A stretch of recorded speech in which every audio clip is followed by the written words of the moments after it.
नमस्कार, हर हर महादेव आप सभी लोगों को। आज का ये वीडियो दो लोगों की स्टोरी से मैं स्टार्ट करूँगा, जिससे आप समझ पाएंगे कि ये जो यूनिवर्स है ये किस तरह से हमारी लाइफ में इम्पैक्ट डालता है, किस तरह से ये यूनिवर्स हमें सफलता या असफलता दिलाने में पूरी तरह से सक्षम है और किस तरह से हमारा खुद का भाग्य हमारे हाथ में है, लेकिन हम हैं कि समझ नहीं पाते। तो चलिए स्टार्ट करते हैं। ये हैं रोहन, ये हैं राघव। रोहन जो थे, इन्हें स्मार्ट गैजेट्स का बहुत शौक था। मार्केट में कोई भी लेटेस्ट फ़ोन आया EMI पर ले लिए, कार को अपग्रेड करना है लोन ले लिए, रात में लेविश पार्टीज। तो एक तरह से देखा जाए तो रोहन सबकी नज़र में एक सक्सेसफुल बंदा था। क्यों? क्योंकि expensive watches, smart homes, branded clothes. Rohan के पास हर गैजेट्स की मैनुअल हुआ करती थी। उसे पता होता था कि किसी भी गैजेट्स को कैसे यूज़ करना है। लेटेस्ट मॉडल टेक्नोलॉजी में हमेशा अपग्रेड रहता रहा, जो कि सही भी है। लेकिन रात में लेट नाइट सोना, लेविश पार्टी करना, ढेर सारा डेट ले लेना, ये सब रोहन को एक अंधकार में डालता गया। एक दिन रोहन बीमार पड़ गया और जब उसने डिटेक्ट कराया तो उसे क्रॉनिक डिजीज डिटेक्ट हुआ, जिसके कारण धीरे धीरे रोहन के ऊपर डेट और बढ़ता चला गया। रोहन की जो फैमिली बॉन्डिंग्स थी, रिलेशन थे, वो धीरे धीरे कमज़ोर पड़ने लगे और साथ में एंड में देखा जाए तो रोहन के हाथ में कुछ नहीं था। वहीं दूसरी ओर राघव थे। राघव के पास शुरू में कुछ नहीं था मेहनत के सिवा। साथ में जो कुछ खास था वो ये कि राघव के पास मैनुअल थी, लेकिन गैजेट्स की नहीं, यूनिवर्स की, नेचर की। और राघव ने अपने आप को अलाइन किया यूनिवर्स के साथ, नेचर के साथ। राघव को पता था कि नेचर कैसे वर्क करता है। जहाँ रोहन को पता था कि प्रोडक्ट्स कैसे वर्क करते हैं, वहाँ राघव को पता था कि नेचर कैसे वर्क करता है। वहाँ राघव को पता था कि प्रकृति कैसे काम करती है। और राघव को ये भी पता था कि उसे खुद को, उसके घर को और उसके परिवार को प्रकृति के साथ कैसे अलाइन करना है, और उसने किया भी ऐसा ही। फिर एक दिन क्या, राघव के पास प्रॉस्पेरिटी थी, अबंडेंस था, हेल्दी लाइफ जी रहा था और पूरी खुशहाली के साथ अपने परिवार के साथ एक सुखी, सफल और समृद्ध जीवन व्यतीत कर रहा था। दोनों के बीच अंतर बस इतना था कि एक गैजेट्स के लिए अपडेटेड था और एक प्रकृति यानी कि नेचर के लिए अपडेटेड था। तो चलिए आगे बढ़ते हैं। आज का ये वीडियो हर उस व्यक्ति के लिए है जो अपनी लाइफ में सफल होना चाहता है। फिर मैटर नहीं करता कि वो जॉब करता है या बिजनेस, मैटर नहीं करता कि वो स्टूडेंट है या एक्सपीरियंस। IAS क्लियर करना है, बैंक क्लियर करना है, SSC क्लियर करना है, या फिर एक बड़ा स्टार्टअप बिजनेस खड़ा करना है, या फिर जॉब में एक ऊंची पोस्ट, बुलंदियों को छूना है। ये वीडियो हर उस इंसान के लिए है जो अपनी फैमिली के साथ एक सुखी, समृद्ध, सफल लाइफ जीना चाहता है। चलिए आगे बढ़ते हैं। हर व्यक्ति के पास दो रास्ते होते हैं, या तो वो चीज़ों को नज़रअंदाज करे और रोहन की तरह हर चीज़ अपने हिसाब से करनी चाहे, और फिर कोई भी चीज़ उसके हिसाब से ना हो और वो लॉस का रास्ता चुन ले और ब्लैक होल में जैसे चीज़ें खो जाती है एक दिन वो भी खो जाए। या फिर व्यक्ति के पास एक दूसरा ऑप्शन ये होता है कि चीज़ों को समझे। अगर वो आसपास के सिस्टम को समझ रहा है तो इस धरती में जीने आया है तो धरती के सिस्टम को भी समझे, और उसके लिए, उसकी फैमिली के लिए, उसकी लाइफ के लिए जो प्रॉफिटेबल है वो मार्ग चुने और सूरज की तरह जाकर चमक जाए। हर व्यक्ति अपनी लाइफ में चाहता है कि उसका नेम और फेम सूरज की तरह चमके, वो अपनी बुलंदियों और सफलता के झंडे चंद्रमा तक लहरा दे। लेकिन ऐसा करने में बहुत कम लोग सफल हो पाते हैं। कारण क्या है, ये आज हम देखेंगे। इसके लिए आपको सूर्य और चंद्रमा को समझना होगा, तब आप सूर्य की तरह चमक पाएंगे और अपनी ध्वजा को चंद्रमा तक लहरा पाएंगे। तो दोस्तों, मैं विशाल तिवारी, एस्ट्रो वास्तु एक्सपर्ट, आज आपको इस वीडियो में डिटेल में समझाऊंगा कि किस तरह सन और मून हमारी लाइफ में वर्क करते हैं, किस तरह वो हमसे कनेक्टेड है और किस तरह सूर्य और चंद्रमा को समझकर एस्ट्रो वास्तु की मदद से हम अपनी लाइफ में वो सब कुछ पा सकते हैं जिसकी हम चाह रखते हैं। तो चलिए शुरू करते हैं और सबसे पहले सूर्य को समझने की कोशिश करते हैं। यह है सन। सूर्य को बोला गया है वेदों में प्रजापति। प्रजापति का मतलब है जो प्रजा का लालन पालन करे।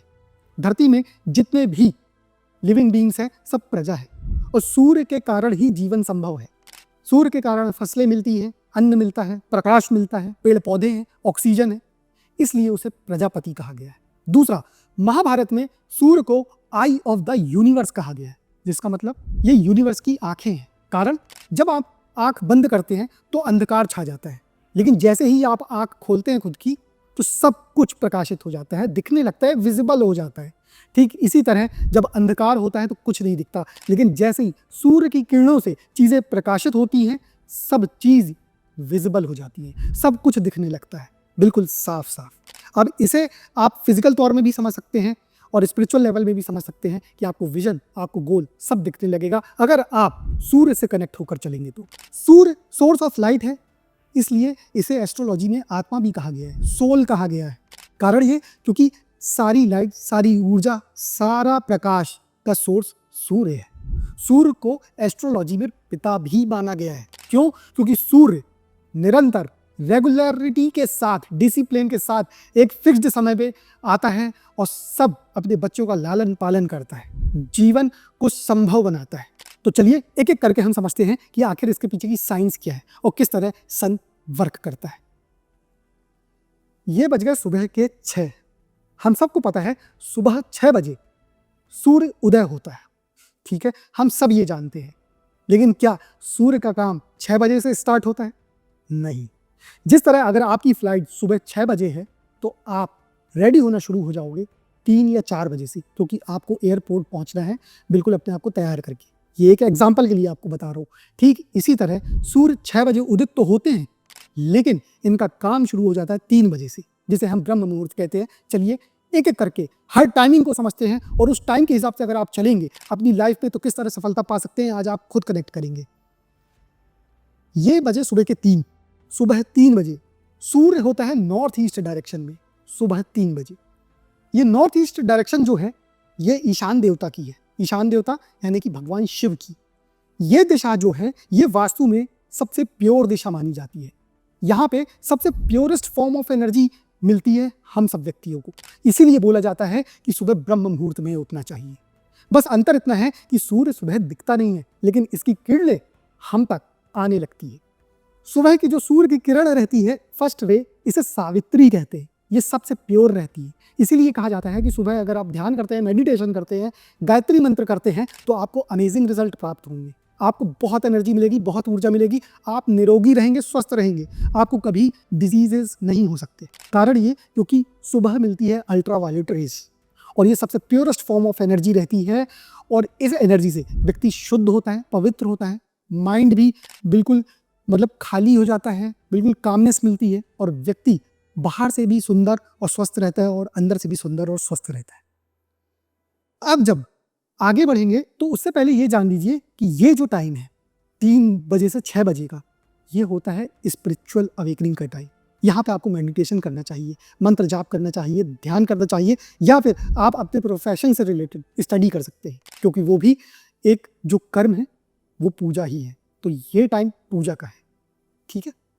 इसके बाद जब 6 बजे तो सूर्य देवता आ गए ईस्ट में। ये थोड़े और अपना तेज बढ़ाए, सूर्य की लालिमा थोड़ी और बढ़ गई। ईस्ट में सूर्य हमें दिखने लगते हैं, इसीलिए कहा जाता है कि 6 बजे होता है सूर्य उदय का टाइम, जिसे हम सनराइज कहते हैं। यहाँ पे सूर्य देवता हमें एक लालिमा के साथ दिखने लगते हैं और ये जो टाइम रहता है यहाँ पे भी सूर्य की किरणें बहुत पॉजिटिव रहती है। यहाँ पे सूर्य की किरणों से हमें मिलता है विटामिन डी, जो हमारे बॉडी में कैल्शियम को बिल्कुल कम नहीं होने देता, हमें रोग मुक्त रखता है। और ये टाइम है योगा और एक्सरसाइज का, क्योंकि इस टाइम अगर आप योग और एक्सरसाइज करते हैं तो आप हुष्ट पुष्ट और बहुत लंबे समय तक जवान रह सकते हैं। और सबसे बड़ी चीज़ ये है कि ये जो शरीर है ये आपका मंदिर है, ये जो शरीर है यही आपके टूल्स और वेपन है, क्योंकि ये शरीर के माध्यम से ही आप हर तरह का सुख भोगना चाहते हो लाइफ का, आप सफलता भी पाना चाहते हो, तो ये शरीर ही आपकी मदद करेगा सफलता को प्राप्त कराने में। तो अगर शरीर को हुष्ट पुष्ट बनाना है तो 6 बजे टाइम है योगा और एक्सरसाइज का, और इसे उदयातिथि भी बोलते हैं क्योंकि सूर्य उदय 6 बजे होता है एक लालिमा के साथ। अब आगे बढ़ते हैं। अब बज जाते हैं सुबह के 9 बजे सूर्य ईस्ट से साउथ ईस्ट में आ जाता है और थोड़ा और अपने प्रकाश को तेज कर देता है। सूर्य जो लालिमा के साथ दिख रहा था वो अब थोड़ा येलो हो जाता है, अब उसका तेज और बढ़ने लगता है। साउथ ईस्ट में सूर्य की जो किरणें रहती है, रेज रहती हैं, और जो इसकी इंटेंसिटी रहती है ये बहुत बैलेंस्ड रहती है। ये ना बहुत ज़्यादा गर्म और ना बहुत ज़्यादा ठंडा, इस तरह से रहती है। और इस समय जो सूर्य की किरणें रहती हैं वो बैलेंस्ड होने के कारण इस तरह की रहती हैं कि ये आपके घर के बैक्टीरियाज को खत्म करने में पूर्ण रूप से सक्षम रहती है। इसीलिए कहा जाता है एस्ट्रो वास्तु में कि ईस्ट को खुला रखें ताकि सुबह सूर्य की किरणें आए। साउथ ईस्ट में इसीलिए किचन बनाने को बोला जाता है, क्योंकि जब 9 बज जाते हैं एक्चुअली सही टाइम खाना बनाने का या खाने पीने का यही है। तो उस समय जब आपका खाना बन रहा हो तो रात भर में या अंधकार में जो भी बैक्टीरिया पनपे हो वो सूर्य की किरणों में खत्म हो जाए, ताकि आपके किचन का हाइजीन मेंटेन रहे, आप जो खाना खाएं वो शुद्ध और पवित्र रहे, जिससे आपका मन और आपकी बॉडी भी स्वस्थ रहे और आप भी सुखी रहे। इसलिए साउथ ईस्ट में किचन बनाने को बोला जाता है, क्योंकि सूर्य की बैलेंस्ड किरणें यहाँ पे मिलती हैं, ये याद रखिएगा। तो ये सबसे अच्छा जगह है रसोई घर की, और इंटेंसिटी ना ज़्यादा हाई रहती ना ज़्यादा लो। और यहाँ से जो टाइम स्टार्ट होता है 9 बजे से, ये होता है starting time of physical Karma for earning. सुबह टाइम था स्पिरिचुअलिटी का, कि आप किस तरह डिवाइन एनर्जी से कनेक्ट हो और अपनी पावर को बढ़ाएं, जिससे आप एक सफल लाइफ जी सकें। अब बात आई है कर्म करने की। आपका जो भी प्रोफेशन है, जो भी करियर है, बिजनेस करते हो, जॉब करते हो, स्टूडेंट हो, पढ़ाई करते हो, कोचिंग जा रहे हैं, जो भी चीज़ें, तो यहाँ 9 बजे से टाइम स्टार्ट होता है। जॉब करने जब लोग जाते हैं तो 9 बजे से कॉलिंग स्टार्ट कर देते हैं, ऑफिस पहुँचने को रेडी हो जाते हैं, सुबह खाना खाने लगते हैं, खाना टिफिन लेके जाते हैं। अब जब 9 बजे से आपका वर्किंग टाइम स्टार्ट हो गया, आपका कर्म करने का टाइम स्टार्ट हो गया, तो आगे बचता है 12। यहाँ पे जो किरणें सूर्य की होती हैं ये थोड़ी सी हार्मफुल हो जाती है। क्यों? क्योंकि अब सूर्य की किरणें तेज हो गई है। सूर्य अपने पीक पे रहता है, बिल्कुल कहना चाहिए कि हमारे हेड में ऊपर, बिल्कुल सर के ऊपर आ जाता है।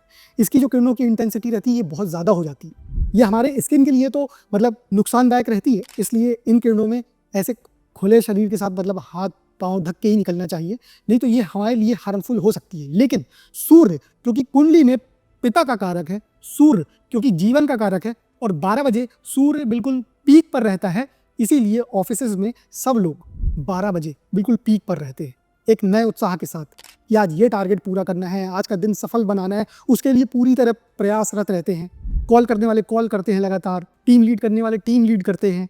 मतलब सुबह एक फ्रेशनेस रहती है, एक उत्साह रहता है कि आज तो बिल्कुल अपने लक्ष्य को पाना है, आज तो बिल्कुल फोड़ देना है, बिल्कुल ऐसी स्थिति रहती है। क्यों? क्योंकि सूर्य पीक पर है और हम भी पीक पर है। और याद रखिएगा सारे ग्रह हमसे कनेक्टेड है। जिस तरह से ग्रहों की एनर्जी होती है उसी तरह से हम मनुष्य काम करते हैं, और अगर हम नहीं करते हैं तो हमें नुकसान उठाना पड़ता है। इसके बाद जब हम आगे बढ़ते हैं तो बच जाते हैं 3। याद रखिएगा हर 3 घंटे में सूर्य 45 डिग्री कवर करते हैं, हर 3 घंटे में सूर्य 45 डिग्रीज कवर करते हैं, इसीलिए दिशा से उपदिशा ट्रेवल कर रहे हैं। अब जब 3 बजे सूर्य साउथ वेस्ट में आ गए तब भी इनकी रेज जो है, इंटेंसिटी जो है बहुत हाई है, इसीलिए 3 बजे तक हम लोग भी बहुत जोर शोर से काम करते हैं। ऑफिस में हो, अपने बिजनेस में हो, दुकान में हो, शोरूम में हो, आईटी में जॉब करते हो, 3 बजे तक। अब 3 बजे के बाद जैसे जैसे सूर्य वेस्ट की ओर बढ़ते हैं, क्योंकि अब टाइम होता है सूर्य तैयारी करते हैं सेट होने की, सूर्यास्त का समय होने लगता है साउथ वेस्ट 3 बजे के बाद। तो 3 बजे के बाद जब सूर्य आगे ट्रेवल करते हैं तो अपनी जो इंटेंसिटी है लाइट की, जो गर्माहट है, उसको कम करने लगते हैं, क्योंकि अब सूर्य अस्त की ओर बढ़ गए। तब बचता है 6 और 6 बजे सूर्यास्त हो जाता है और चंद्रदेव के उदय होने का टाइम है। 6 बजे पता क्या होता है? Your emotion start to rise. आपके इमोशन जागने लगते हैं। 6 बजे आपके इमोशन जागने लगते हैं कि मुझे घर जाना है, मुझे लोगों से मिलना है, सोशल गैदरिंग करनी। क्यों? क्योंकि चंद्रमा को माँ का कारक कहा गया है। चंद्रमा माइंड से रिलेटेड है, चंद्रमा इमोशन से रिलेटेड है। चंद्रमा हमारे माइंड और इमोशंस को कंट्रोल करता है। तो इसीलिए जब 6 बजता है तो अगर आप ऑफिस में रहते हैं तो आपके मन में ख्याल आता है जल्दी घर जाएं, घर में टाइम स्पेंड करें फैमिली मेम्बर्स के साथ, अपने बच्चों के साथ, पत्नी के साथ, माता पिता के साथ, ऐसी भावनाएं आने लगती। या बाहर जाना है, सोशल गैदरिंग में जाना है, फ्रेंड्स से मिलना है, इस तरह की चीज़ें। यहाँ पे आप बिल्कुल ठंडे पड़ने लगते हैं। क्यों? क्योंकि चंद्रमा की जो कहना चाहिए कि जो चंद्रमा ठंडा है, शीतल है, तो शीतलता हमारी बॉडी में बढ़ने लगती है और सूर्य की गर्मी अब शांत हुई। सूर्य पूरे दिन थे, अब चंद्रमा का समय आया और चंद्रमा माइंड और इमोशन है, इसीलिए हमारे माइंड और इमोशन अब धीरे धीरे जागने लगते हैं और हम थोड़ा इमोशन से जुड़ने लगते हैं, इमोशनल होने लगते हैं। और हमारा अब ऐसा मन होता है कि अब हम अपनी फैमिली के साथ रहें, अपने लोगों के साथ रहें, एंजॉय करें, एंटरटेनमेंट लें, इस तरह से। यहाँ जब वेस्ट में चंद्रमा 6 बजे उदय होते हैं तो इसके बाद बचता है 9 बजे। It's your family time. Your emotion start to achieve its peak. यहाँ से इमोशन आपके बहुत तेजी से बढ़ने लगते हैं। जो इमोशंस की शुरुआत हुई थी, जैसी भावनाएं आपके मन में प्रकट होने लगी थी, अब उसकी इंटेंसिटी और बढ़ने लगती है।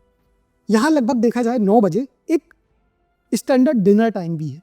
लोग अपनी फैमिली के साथ टाइम स्पेंड करते हैं, आपस में बॉन्डिंग बनाते हैं और साथ में एक दूसरे के साथ टाइम को स्पेंड करके गेट टुगेदर करते हैं। या फिर आप बाहर जाते हैं, एंटरटेनमेंट के लिए जाते हैं, मैरिड कपल हैं तो कभी बाहर टाइम स्पेंड करने गए, कभी अपने फ्रेंड्स लोग से मिलने गए, मतलब टोटल कहा जाए तो एन्जॉयमेंट, अपने इमोशंस को खुश रखना, अपने आप को खुश रखना, और आप पीस चाहते हो क्योंकि पूरे दिन आपने काम किया है, पूरे दिन हेक्टिक रहा है, तो अब चंद्रमा से आप चाहते हो कि आपको पीस दे। क्यों? क्योंकि चंद्रमा को माँ कहा गया है एस्ट्रोलॉजी में। सूर्य पिता है तो चंद्रमा माता है। सूर्य कर्म करना सिखाता है तो चंद्रमा आपको शीतलता देता है, माँ की आंचल देता है ताकि आप स्वस्थ रहो, आप माइंड से स्ट्रांग हो। सूर्य आपको फिजिकली स्ट्रांग रखता है तो चंद्रमा आपको मेंटली स्ट्रांग रखता है। इसके बाद 12 बजते हैं रात के।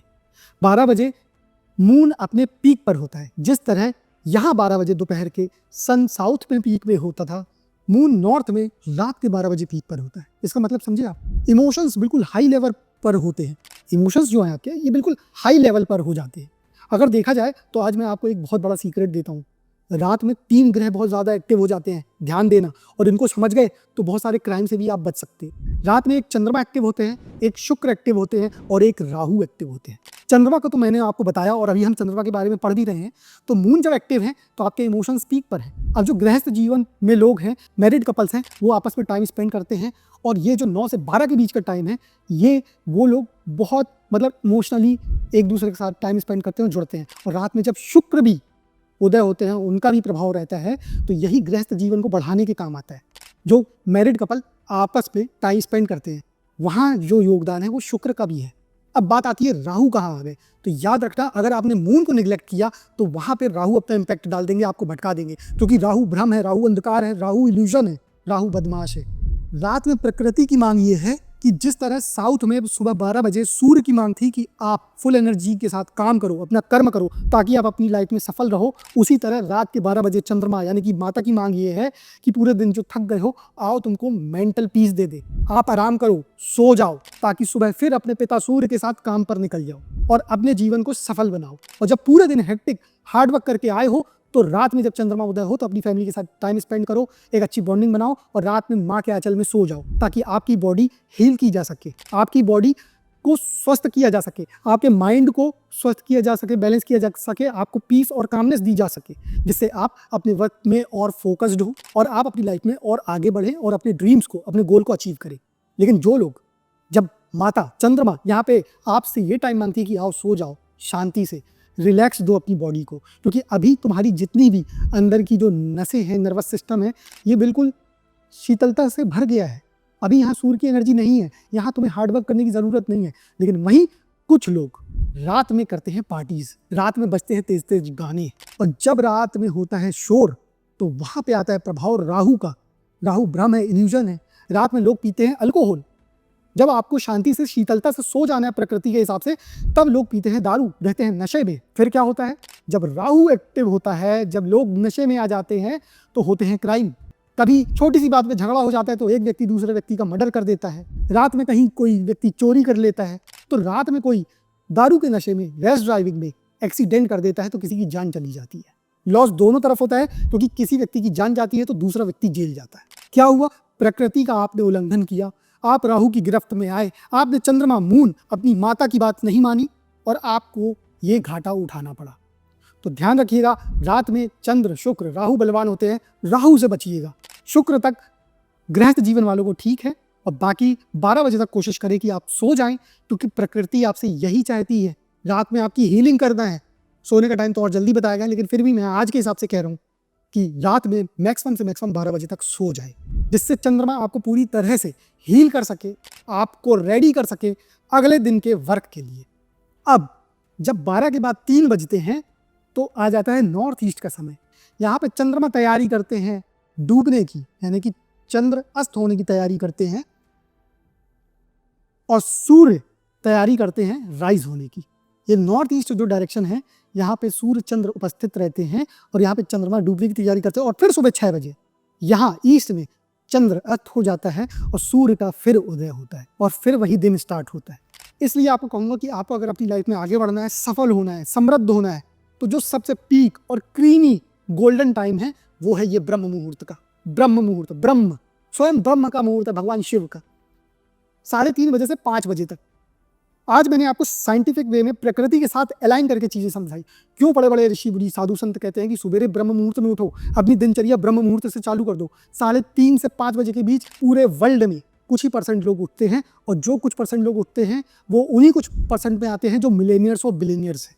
वो उन्हीं कुछ परसेंट में आते हैं जो अपनी लाइफ को फुलेस्ट वे में जी रहे हैं, अपने हर सपने को साकार कर रहे हैं और अपना हर सपना जी रहे हैं। उससे पैसा कमा के नहीं, उनके पास स्वास्थ्य भी है, सफलता भी है, परिवार भी है और एक अबंडेंट लाइफ है। और जो व्यक्ति प्रकृति के खिलाफ काम करता है, प्रकृति को कहीं ना कहीं नज़रअंदाज करके काम करता है, जो व्यक्ति खुद जो चाहता है उसके लिए प्रकृति का उल्लंघन करता है, तो वो व्यक्ति कितने भी हाथ पांव मार ले, कुछ हद तक सफल हो सकता है। ये उसके पास्ट कार्मिक कर्म हो सकते हैं, लेकिन अगर बहुत ज़्यादा ऊपर जाना है तो आपको प्रकृति के साथ अपनी एनर्जी, अपने घर की एनर्जी को अलाइन करना पड़ेगा। यही है एस्ट्रो वास्तु। इसी तरह वास्तु में घर की एनर्जी को अलाइन किया जाता है। इसी तरह वास्तु में प्रकृति को देखते हुए आपके ऑफिस, आपकी बिजनेस की एनर्जीज को अलाइन किया जाता है। इसीलिए जब वास्तु दोष होता है घर में, कमर्शियल प्लेसेस में, व्यक्ति आगे नहीं बढ़ पाता है, क्योंकि हर प्लेनेट कुछ कहता है। हर प्लैनेट्स की अपनी एनर्जी है और आपके बर्थ चार्ट की भी अपनी एनर्जी है, और वो आपकी लाइफ में पूरी तरह इंपैक्ट डाल रहा है। तो अगर आप चाहते हो लाइफ में आगे बढ़ना, अगर आप चाहते हो कि आपके घर में कोई चिल्ड्रन है, कोई बेटा है, बेटी है, वो बहुत आगे बढ़े, कोई बड़ा एग्जाम क्रैक करे, या कोई बिजनेस खोलना चाहता है, आप बिजनेस ओपन करना चाहते हो, या आप अपनी जॉब में बहुत आगे बढ़ना चाहते हो, या किसी भी तरह का करियर में आप एक समृद्ध जीवन जीना चाहते हो, तो इस प्रकृति को समझिए और इस हिसाब से आप जीना स्टार्ट करिए। और ये वीडियो हर उस व्यक्ति को भेजिए जिसको इसकी ज़रूरत है, जो लाइफ में आगे बढ़ना चाहता है। तो इस वीडियो को मैं यहीं ख़त्म करता हूँ। वीडियो को लाइक करें, कमेंट करें, कुछ सवाल हो तो कमेंट में पूछें, और वीडियो को शेयर करें, चैनल को सब्सक्राइब करें। ऐसे ही वीडियो मैं आपके लिए लेकर आता रहूँगा। हर हर महादेव।